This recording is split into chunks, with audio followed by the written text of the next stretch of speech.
നമുക്ക് ആദർശിന്റെയും നയനയുടെയും ഇന്നത്തെ നല്ലൊരു കഥ കേട്ടാലോ? അങ്ങനെ ഇന്നത്തെ കഥയില് അനിയോട് നവീൻ പറഞ്ഞു, എടാ എങ്ങനെയെങ്കിലും നീ അവളെ ഒന്ന് സെറ്റപ്പ് ചെയ്ത് തരണം.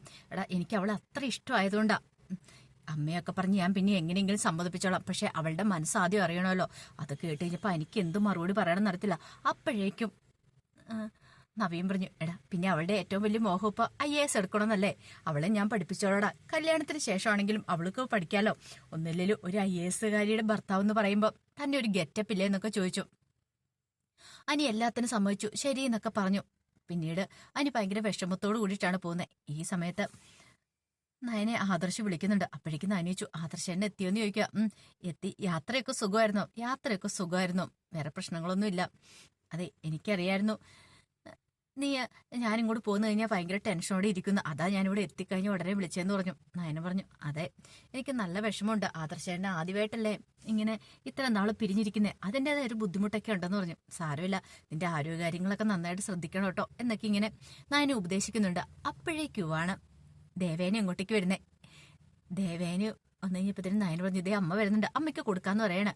ആരാ മോളെ? ആദർശാണെന്ന് ചോദിക്കുക. അതെ. മോള് സംസാരിച്ചോ? അത് സാരമില്ല, അമ്മ സംസാരിച്ചോളാം പറയണ.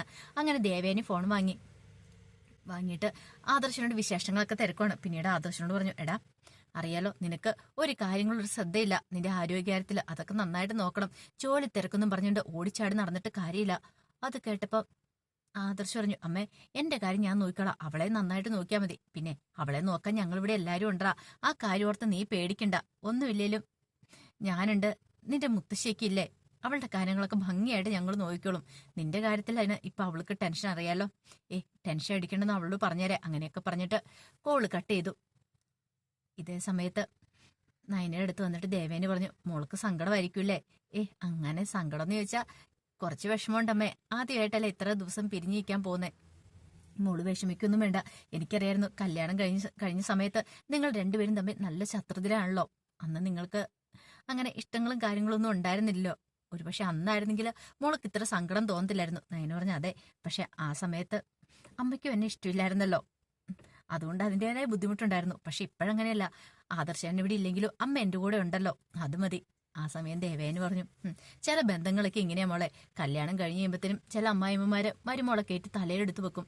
10 ദിവസം കഴിയുമ്പോൾ അവർ തമ്മിൽ അടിയാവും. പക്ഷെ അതിനേക്കാളും നല്ല ഞാൻ നോക്കിയിട്ട് ഇത്ര വഴക്കിനൊക്കെ ശേഷം കൂട്ടുകൂടുന്ന അതിൻ്റെ ഒരു പ്രത്യേക ഭംഗിയുണ്ട്. നയന പറഞ്ഞു, അത് ശരിയാ. ആദർശന് നല്ല സന്തോഷ സമാധാനമുണ്ട് അമ്മ എൻ്റെ കൂടെ ഉള്ളത്. അതുകൊണ്ട് തന്നെ ഇപ്പൊ ആദർശന് പേടിയൊന്നും ഇല്ലാതെ ആദർശേട്ടൻ പോയിരിക്കുന്നേ. അത് കേട്ട് കഴിഞ്ഞപ്പം ദേവേന് പറഞ്ഞു, അതെ അതെനിക്കറിയാം. പിന്നെ നവ്യയുടെ കാര്യം ഓർക്കുമ്പോഴാ. ഇത് കേട്ടപ്പോൾ നയന പറഞ്ഞു, എനിക്കറിയില്ലമ്മ എന്ത് ചെയ്യണമെന്ന്. നവ്യേച്ചിയുടെ സ്വഭാവം ഒന്നിനൊന്നിനും മാറിക്കൊണ്ടിരിക്കുക. അതിന്റെ കാരണക്കാരൻ അഭിയാണ്. എത്ര പറഞ്ഞാലും അവന്റെ തലയിലേക്ക് കയറുന്നുമില്ല. ആ സമയത്ത് ദേവേന് പറഞ്ഞു, അല്ല ഇനിയിപ്പം നമ്മൾ അതിനെക്കുറിച്ച് പറഞ്ഞിട്ട് കാര്യമില്ല. അവള് നന്നാവണമെങ്കിൽ സത്യങ്ങളൊക്കെ അറിയണം. അല്ല ശരിക്കും പറഞ്ഞാൽ അവളെയും കുറ്റം പറഞ്ഞിട്ട് കാര്യമില്ല. അബിയല്ലേ ഓരോന്നൊക്കെ പറഞ്ഞു കൊടുക്കുന്നേ. അവന് സത്യങ്ങളെല്ലാം അറിയാഞ്ഞിട്ടും അവനാണെങ്കിലോ നമുക്കെതിരെ അവളെ തിരിച്ചുകൊണ്ടിരിക്കുമല്ലേ. പിന്നെ ഒരു കാര്യമുണ്ട്, അവളെന്താണെങ്കിലും പരസ്യത്തിലൊക്കെ അഭിനയിക്കാൻ പോയെന്ന് പറഞ്ഞാലും അങ്ങനെ വഴിവഴിച്ചു പോകാനൊന്നും പോകുന്നില്ല. കനകയുടെയും ഗോവിന്ദന്റെയും മക്കളല്ലേ നന്ദുവും നയനയൊക്കെ. നിങ്ങളൊക്കെ എങ്ങനെയാന്ന് എനിക്ക് നന്നായിട്ടറിയാം. അപ്പൊ അതുപോലെ തന്നെയാണ് അവളു. പിന്നെ അവളങ്ങനെ പരസ്യത്തിൽ അഭിനയിക്കാൻ വെച്ചിട്ടും ഇച്ചിരി ഒന്നും മോഡേൺ ആയിട്ട് അഭിനയിച്ചാലും അങ്ങനെ വേണ്ടാത്ത രീതിയിലൊന്നും പോകലെന്ന് എനിക്ക് ഒരു ഉറപ്പുണ്ട്. ആ ഒരു ഉറപ്പ് മാത്രമേ ഉള്ളെന്നൊക്കെ ദേവേനയും പറഞ്ഞു. കാരണം നവ്യയുടെ സ്വഭാവം ഇടക്കാലം കൊണ്ടൊന്ന് മെച്ചപ്പെട്ടായിരുന്നു. വീണ്ടും അതേപോലെ ആയിക്കഴിഞ്ഞപ്പോഴത്തേനും എല്ലാവർക്കും അതിനകത്ത് സങ്കടമുണ്ട്. പക്ഷെ അത് നവ്യ മനസ്സ് വെച്ച് അങ്ങനെ ചെയ്യുന്നതാണ്. കാരണം എല്ലാവരും പ്രതികാരം ചെയ്യാൻ വേണ്ടിട്ട് മാത്രം. അല്ലാതെ നവ്യക്ക് അങ്ങനെ വേണമെന്ന് വെച്ച് ചെയ്യുന്ന കാര്യങ്ങളൊന്നും അല്ല. ഒരു പക്ഷേങ്കില് ഇവിടെയുള്ള എല്ലാവരും തോൽപ്പിക്കണം, എല്ലാവരെയും വെല്ലുവിളിക്കണം, ജീവിച്ച് കാണിക്കണം. അപ്പൊ അതിന് പരസ്യത്തിലാണെങ്കിലും അഭിനയിച്ച് പൈസ ഉണ്ടാക്കും, എല്ലാരെക്കാളും ഉയരത്തിലാവും എന്നൊരു ചിന്തയൊക്കെയാണ് നവ്യയുടെ മനസ്സിൽ. അതുകൊണ്ടാണ് നവ്യ ഇങ്ങനെയൊക്കെ കാണിച്ചു കൂട്ടുന്നതെന്നുള്ള കാര്യം ദേവേനിക്കും നയനിക്കും ഒക്കെ നന്നായിട്ട് അറിയാം. പിന്നീട് ദേവേനയും നയനയും കൂടെ അകത്തേക്ക് പോയി. അവിടെ പോയിരുന്ന് അവിടെ സംസാരിക്കണ സമയത്ത് ദേവേനി പറഞ്ഞു, അതെ ജൂലിയുടെ പരസ്യമൊക്കെ കണ്ടിട്ടുണ്ടായിരുന്നു.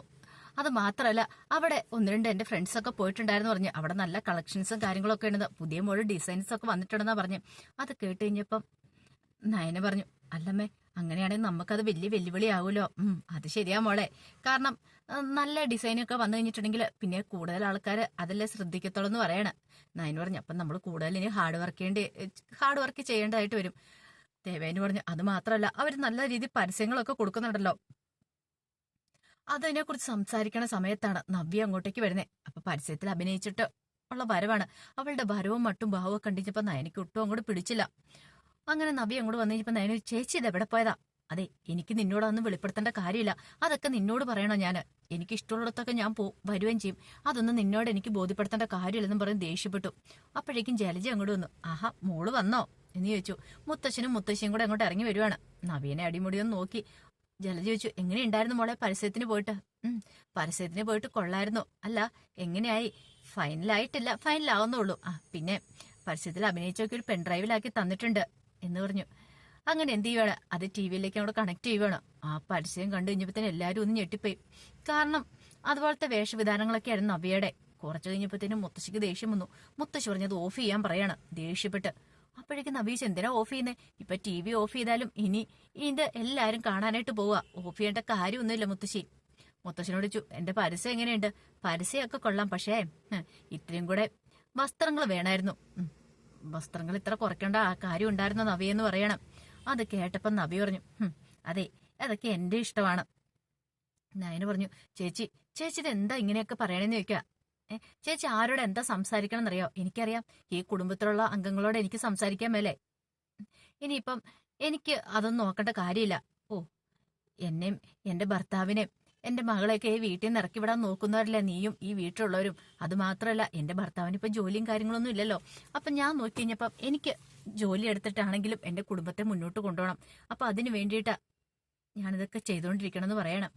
അത് കേട്ട മുത്തശ്ശി പറഞ്ഞു, നബിയെ, നിനക്ക് ഇതിന്റെ വല്ല ആവശ്യമുണ്ടോ? ആവശ്യമുണ്ടോന്നോ? ഈ പറയുന്ന മുത്തശ്ശിയൊക്കെ എന്റെ ഭർത്താവ് ഒരു 10-14 ദിവസം ജയിലിൽ കിടന്നപ്പോ തിരിഞ്ഞു നോക്കിയോ? ഇല്ലല്ലോ.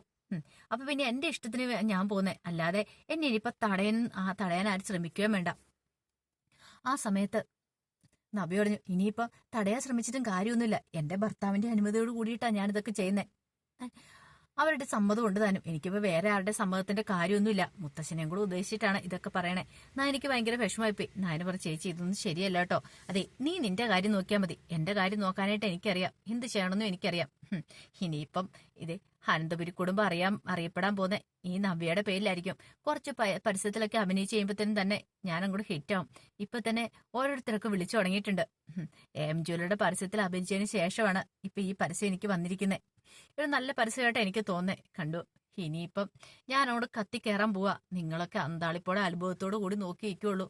അങ്ങനെയൊക്കെ കുറെ ഡയലോഗ് അങ്ങോട്ട് തട്ടിവിട്ടിട്ട് നവി അങ്ങോട്ട് മുറിയിലേക്ക് കയറിപ്പോയി. മുത്തശ്ശി ജലജയോട് ചോദിച്ചു, എടി ജലജ, നീ അവളെ കയറൂരി വിട്ടിരിക്കുവാണോ അവളുടെ ഇഷ്ടത്തിന്? അമ്മേ, ഞാൻ ആബിയെ പറഞ്ഞ അവള് കേൾക്കില്ല. ഞങ്ങള് കുറെ പറഞ്ഞു നോക്കിയതാ, പക്ഷെ അവൾ അനുസരിക്കുന്നില്ല. പിന്നെ അവളുടെ ഇഷ്ടം എന്താന്ന് വെച്ചായിട്ട് ഞങ്ങളും വിചാരിച്ചു. ഞങ്ങൾ എന്ത് ചെയ്യാനെന്നൊക്കെ പറഞ്ഞിട്ട് ജലജ അങ്ങോട്ട് പോയി. മനഃപൂർവ്വമാണെന്നുള്ള കാര്യം എനിക്കും ദേവേനിക്കൊക്കെ മനസ്സിലാവും ചെയ്തു. പക്ഷെ പറഞ്ഞ് തർക്കിക്കേണ്ട കാര്യമൊന്നുമില്ലല്ലോ. പറഞ്ഞിട്ട് കാര്യമില്ലെന്നറിയാം. കുറച്ച് സമയം കഴിഞ്ഞപ്പം നവിയെ മുറിയിലേക്ക് വരുവാണ്. ആ സമയത്ത് അബി നവിയോടിച്ചു, എങ്ങനെയുണ്ടായിരുന്നു പരസ്യമൊക്കെ? പരസ്യത്തിലൊക്കെ നല്ല അടിപൊളിയായിട്ടല്ലേ അബി ഞാൻ അഭിനയിച്ചെന്ന് പറയണ. പിന്നീട് ബാഗ് തുറന്നിട്ട് കുറച്ച് ക്യാഷും കൂടെ എടുത്ത് നീട്ടുവാണ്. ഇതെന്താ? ഇതേ എന്റെ പരസ്യത്തിന് എനിക്ക് കിട്ടിയ പ്രതിഫലമാന്ന് പറയണ. അല്ല, ഇതിന്റെ എന്റെയിലേക്ക് തരുന്നേ ആദ്യ പ്രതിഫലം അല്ലേ? ഇത് അബി വെച്ചോളാൻ പറയണം. അത് വേണ്ട നവിയെ, നീ കഷ്ടപ്പെട്ടുണ്ടാക്കിയ കാശല്ലേ, അത് നിന്റെ തന്നെ ഇരിക്കട്ടെ. എടാ, എനിക്ക് എന്തിനാ കാശ്? എന്റെ കാര്യങ്ങളൊക്കെ ഇവിടെ നോക്കുന്നുണ്ടല്ലോ. പിന്നെ അത് മാത്രമല്ല, നിന്റെ കയ്യിൽ ഈ പണം ഇരിക്കുന്നത് നല്ലത്. അത് കേട്ടപ്പോ അബിയാണ് ഉള്ളിൽ ചിരിക്കുവാണ്. പക്ഷെ അത് പുറത്ത് പ്രകടിപ്പിക്കാൻ പറ്റില്ലല്ലോ. പെട്ടെന്ന് അബി നന്നായിട്ട് അങ്ങോട്ട് അഭിനയിച്ചു. എന്നാലും വേണ്ടിയിരുന്നില്ല. പിന്നെ നിനക്ക് നിർബന്ധമാണെങ്കിൽ നീ ഇങ്ങോട്ട് തന്നേക്കാൻ പറഞ്ഞു. അങ്ങനെ അത് കയ്യിലേക്ക് മേടിച്ചിട്ട് ഇങ്ങനെ കണ്ണിലേക്ക് ഇങ്ങനെ പൈസ തൊട്ടിങ്ങനെ നമ്മള് പൈസ കിട്ടിക്കുമ്പോ അങ്ങനെ ചെയ്യുമല്ലോ. ആദ്യ പൈസ കിട്ടുമ്പോ അതിൻ്റെതായ ഒരു സന്തോഷം പ്രകടിപ്പിക്കുമല്ലോ. അങ്ങനെയൊക്കെ അബി കാണിക്കണം. അതും കൂടെ കണ്ടു കഴിഞ്ഞപ്പോ നബിക്ക് ഭയങ്കര സന്തോഷമായി. അബി പറഞ്ഞു, ഇപ്പൊ എനിക്കൊരു സമാധാനമുണ്ട്. എനിക്കൊരു ജോലിയില്ലോ, എന്ത് ചെയ്യുമെന്ന് ഓർത്തിരിക്കുമായിരുന്നു. പൈസയ്ക്ക് ഇവിടെ അത്യാവശ്യമൊന്നും വരത്തില്ല. എങ്ങാനും നമ്മുടേതായ രീതിക്ക് ഒരു ആവശ്യം വന്നിട്ടുണ്ടെങ്കിൽ നമുക്ക് മറ്റുള്ളവരുടെ മുന്നിൽ കൈ നീട്ടണ്ടേ? അതൊക്കെ ഓർക്കുമ്പോ എനിക്ക് നല്ല വിഷമം ഉണ്ടായിരുന്നു. എന്ത് ചെയ്യണമെന്ന് ഓർത്തിട്ട് ആ ഒരു വിഷമം എന്തായാലും ഇപ്പൊ മാറിക്കിട്ടി. നീ എനിക്കുണ്ടല്ലോ, എനിക്കൊരു താങ്ങായിട്ട്. ഇത് തന്നെ എനിക്ക് സന്തോഷമായെന്ന് പറയണം. നവി പറഞ്ഞു, നീ പേടിക്കണ്ട, ധൈര്യമായിട്ടിരിക്കുക. എന്തിനും ഏത് ഞാൻ ഒപ്പം ഉണ്ടായിരിക്കും നിന്റെ കൂടെ. ഇനി നീക്ക് ഒന്നുകൊണ്ട് നിനക്ക് പുറകോട്ട് തിരിഞ്ഞു നോക്കേണ്ട വരത്തില്ല. എപ്പോഴും നിന്റെ കൂടെ തന്നെ ഞാനുണ്ടായിരിക്കും. ഇത് കേട്ട് കഴിഞ്ഞപ്പോഴത്തേനും അബി പറഞ്ഞു, എനിക്ക് സന്തോഷമായി. ഇതിനകത്തുനിന്ന് കുറച്ച് പൈസ എടുത്തോണ്ട് പോയി കുറച്ച് വഴിപാടുകളൊക്കെ നടത്തണമെന്ന് പറയണ. അതെന്തിനാ? ആ, ഈ പരസ്യത്തിലൊക്കെ അഭിനയിക്കാൻ കിട്ടിയതുകൊണ്ടാണ്. അതുകൊണ്ട് മാത്രമല്ല, എനിക്ക് ഇത്രയും നല്ലൊരു ഭാര്യയെ കിട്ടിയതുകൊണ്ടാ. അത് നവിക്ക് നന്നായിട്ട് അങ്ങോട്ട് സൂചിച്ചു. നവി പറഞ്ഞു, നീ പേടിക്കണ്ട, നിനക്കും എനിക്കും അമ്മയ്ക്കും കുഞ്ഞിനും ഒക്കെ കഴിയാനുള്ളത് ഇനി ഉറപ്പായിട്ട് ഞാൻ തന്നെ ഉണ്ടാക്കിക്കോളാം. എനിക്ക് എൻ്റെ ഒരു വാശി കൂടി ഇതാന്ന് പറയണം. അത് കേട്ടതും അഭി പറഞ്ഞു, അല്ലെങ്കിൽ ഞാൻ ചില കാര്യങ്ങളൊക്കെ ആലോചിച്ചായിരുന്നു. ഈ പറയുന്ന ആദർശ് എത്ര കള്ളത്തരങ്ങളൊക്കെ ചെയ്തു കൂട്ടിയതാ. എന്നിട്ടോ എന്തായി ഒടുവില്? കള്ളത്തരങ്ങൾ ചെയ്തു കൂട്ടിയിട്ടും അത് നിന്റെ അനുജത്തി നയനെ വിശ്വസിക്കാൻ കൂട്ടാക്കില്ലോ. അവൾക്ക് ഇപ്പോഴും ഏതാണ്ട് പുണ്യാളിനെ പോലെയല്ലേ അവന്. ഇതിനൊക്കെ ഒരു അവസാനം ഉണ്ടാവണം നവിയെ. ഇത് കേട്ടപ്പോൾ നവി പറഞ്ഞു, നീ പേടിക്കണ്ട, ഇനി ഞാൻ പരസ്യത്തിൽ അഭിനയിക്കാൻ പോകുന്ന ചോദ്യം ചെയ്തുകൊണ്ടെങ്ങാനും എന്റെ അനുജത്തി വരുവാണെങ്കിൽ അവളുടെ മുഖത്ത് ഞാൻ ആട്ടി വിട്ടോളാന്നൊക്കെ പറഞ്ഞിട്ട് നവി അങ്ങോട്ട് സന്തോഷത്തോടെ അങ്ങോട്ട് കയറിപ്പോയി. അതും കൂടെ കേട്ട് കഴിഞ്ഞപ്പോഴത്തേനും അഭിക്ക് ഭയങ്കര സന്തോഷമായി. രക്ഷപ്പെട്ടു. അവളും കൂടെ ഉടക്കുണ്ടാക്കണം. ഒരു കാരണവശാലും ഇനിയിപ്പം അവർ തമ്മിൽ ഒന്നിക്കാൻ പാടില്ല, ഒരു കൂട്ടാകാൻ പാടില്ല എന്നൊരു ചിന്തയായിരുന്നു അഭിയുടെ മനസ്സിൽ. അഭി പണമൊക്കെ മേടിച്ചുകൊണ്ട് നേരെ ജലജയുടെ അടുത്തേക്ക് എല്ലുവാണ്. അങ്ങനെ പകുതി പണം ജലജയ്ക്ക് അങ്ങോട്ട് കൊടുത്തു. ഈ സമയം ജലജ വെച്ചു, ഇതെന്താടാ ഇത്രയും പൈസയൊക്കെ? ആ നമ്പിക്ക് കിട്ടിയ കാശ. നമ്പിക്ക് കിട്ടിയതോ? അമ്മ അവള് പരസ്യത്തിൽ അഭിനയിക്കാൻ പോയിട്ട് എന്റെ കയ്യിലേക്ക് കൊണ്ടെത്തുന്നു. അമ്മ പകുതി പിടിച്ചോളാൻ പറയണ. ഭയങ്കര സന്തോഷമായി ജലജയ്ക്ക്. ജലജ പറഞ്ഞു, കൊള്ളാലോടെ മോനെ. പിന്നെ അമ്മ എന്താ വിചാരിച്ചോണ്ടിരിക്കുന്നത്? അവളെ വെച്ച് നമുക്കിനി പൈസ ഉണ്ടാക്കാം. അത് മാത്രമല്ല നമ്മുടെ ഉദ്ദേശം നടക്കുകയും ചെയ്തു. അവളെ ഒന്ന് പുകഴ്ത്തി പറഞ്ഞാൽ മതി, ബാക്കി കാര്യങ്ങളൊക്കെ നമ്മുടെ കൈപ്പിടിയിൽ ഒതുങ്ങുന്ന പോലെ നടക്കും. ഇതെല്ലാം കേട്ട് കഴിഞ്ഞപ്പോഴത്തേനും ജലജ പറഞ്ഞു, എനിക്ക് എന്തായാലും സന്തോഷമായടെ മോനെ. ഇപ്പോഴെനിക്കൊരു സമാധാനമായത്. ഈ കുടുംബത്തിലുള്ളവർക്കിട്ട് പണി കൊടുക്കാൻ പറ്റിയ സമയല്ലേ? അതേ അമ്മേ, ഞാനും അത് കാത്തിരിക്കുക. പിന്നെ ഒരുത്തം പോയിട്ടുണ്ടല്ലോ ആദർശ്, അവനിട്ടുള്ള പണി അവിടെ കിട്ടിക്കോളും. 14 ദിവസം എന്നെ ജയിലിൽ കിടത്തിയത്. അങ്ങനെയാണെങ്കിൽ അവൻ അവിടെ ഇനി കിടക്കാൻ പോകുന്ന 14 അവൻ മാസങ്ങളോളം കിടക്കും ഉമ്മേ. ഞാൻ ജയിലിൽ കിടന്നേക്കാളും അപ്പുറത്തായിരിക്കും അവന് കിട്ടാൻ പോകുന്ന ശിക്ഷ എന്ന് പറയണ. എടാ, അവിടെ നിനക്ക് അതിന് സഹായികളുണ്ടോ? ഉണ്ടമ്മേ. അതാരടാ? എന്റെ അമ്മേ. മോസ്തി ജ്വല്ലറിക്ക് ശത്രുക്കളുണ്ടല്ലോ, എതിരാളികളുണ്ടല്ലോ, അവരൊക്കെ എന്റെ മിത്രങ്ങളാമേ. ഇനി അവനിട്ടുള്ള പണി അവിടെ കിട്ടിക്കോളൂ എന്ന് പറയണം. അത് കേട്ടപ്പോൾ ജലജയ്ക്ക് സന്തോഷമായി. ജലജ പറഞ്ഞു, എടാ മോനെ, അങ്ങനെയാണെങ്കിൽ നമുക്കൊരു കളി കളിക്കണം. പിന്നല്ലാതെ ആ നവ്യയെ വെച്ചാ ഇപ്പൊ ഞാൻ കളിച്ചോണ്ടിരിക്കുന്നത്. ഈ പറയുന്ന ജ്വല്ലറിക്കാർക്ക് വേണേ കോടികൾ മുടക്കിയിട്ടുണ്ടെങ്കിൽ നല്ല സൂപ്പർ സ്റ്റാറിനെ കൊണ്ട് പരസ്യത്തിലൊക്കെ അഭിനയിപ്പിക്കാൻ പറ്റും. പക്ഷെ ഇവളെ തന്നെ തെരഞ്ഞെടുക്കുന്നതിന് കാരണം ഇവളുടെ കഴിവുകൊണ്ടൊന്നുമല്ല. മൂർത്തി ജ്വല്ലറിയുടെ മരുമോളാണല്ലോ. അനന്തമൂർത്തിയുടെ മരുമോളായതുകൊണ്ട് മാത്രം ആ പേരില് അവർക്ക് കുറച്ച് പ്രശസ്തിയൊക്കെ ഉണ്ടാക്കാം. അങ്ങനെ അവരുടെ കമ്പനി മെച്ചപ്പെട്ടു വരും. അതാണ് അവരുടെ ഉദ്ദേശ ലക്ഷ്യം. പക്ഷേ നവ്യക്കത് മനസ്സിലായിട്ടില്ല. ഹേടാ, എനിക്ക് സന്തോഷമായടാ എന്നൊക്കെ പറഞ്ഞുകൊണ്ട് ജലജ പറഞ്ഞു, ഒരു കാര്യം ചെയ്യാം, നമുക്ക് പുറത്തു പോയല്ലോ. പുറത്തോ? അതേനെ, പുറത്തു പോയി ഒന്ന് അടിച്ചു പൊളിക്കാം. പൈസയല്ലേ ഉള്ളത്. അത് അമ്മയുടെ ഇഷ്ടം എന്താന്ന് ചെയ്തോ, അമ്മ എന്താന്ന് ചെയ്തോളാനൊക്കെ പറഞ്ഞു. അഭി അങ്ങോട്ട് പോയി. ജലജയ്ക്ക് ഭയങ്കര സന്തോഷത്തോടെ ജലജ ഇങ്ങനെ നിൽക്കണം. രക്ഷപ്പെട്ടു. ഇനി ഇതുപോലെ പൈസ കിട്ടുവാണെങ്കിൽ അവൾ എവിടെയെങ്കിലും പോയി എന്ത് വെള്ളം അഭിനയിച്ചോട്ടെ എന്നൊരു ചിന്തയായിരുന്നു ജലജയുടെ മനസ്സറിയുണ്ടായിരുന്നേ. അപ്പൊ അതിന്റെ വിശേഷങ്ങളൊക്കെ നമ്മൾ കാണുന്നത്. ഇതിന്റെ ബാക്കി വിശേഷങ്ങളുമായിട്ട് വൈകുന്നേരത്തെ പ്രൊമോയി വരാട്ടോ. ഒരിക്കൽ കൂടി എല്ലാവർക്കും ശുഭദിനം നേർന്നുകൊണ്ട് നിർത്തുന്നു. നന്ദി.